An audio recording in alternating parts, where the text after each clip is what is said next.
ముంబైలోని ఓ ఇంట్లో భయానక ఘటన చోటు చేసుకుంది. ఓ మహిళ తన ఇంట్లో గ్యాస్ స్టవ్ కు సిలిండర్ బిగిస్తున్న సమయంలో ప్రమాదవశాత్తు గ్యాస్ పైపు ఊడిపోయింది. దానిని తిరిగి పెట్టడానికి ప్రయత్నించినప్పటికీ పైప్ లో నుంచి గ్యాస్ ఎగజిమ్మడంతో సాధ్యం కాలేదు. దీంతో సిలిండర్ ను కిచెన్ లో నుంచి బయటకు తెచ్చి హాల్లో పడేసిన ఆ మహిళ భయంతో బయటకు పరుగులు తీసింది.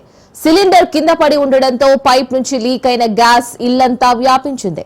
కొన్ని క్షణాలకు గ్యాస్ రావడం ఆగిపోవడంతో ఇంట్లోకి వచ్చిన మహిళ మరో వ్యక్తి సహాయంతో సిలిండర్ ను అక్కడి నుంచి తీయడానికి ప్రయత్నించింది.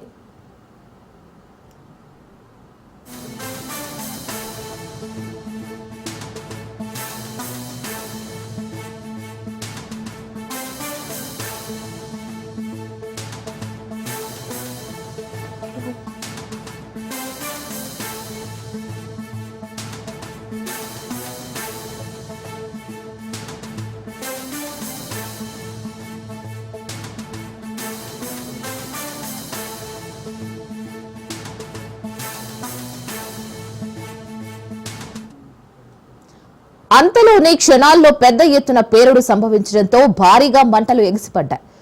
తెరిచి ఉన్న 2 తలుపుల నుంచి వెంటనే వారిద్దరూ ఒక ఉదుటున బయటకు పారిపోవడంతో తొట్టులో పెద్ద ప్రమాదం తప్పింది. వారి ఇంట్లోని హాల్లో ఉన్న సీసీ కెమెరాల్లో ఈ భయానక దృశ్యాలు రికార్డ్ అయ్యాయి.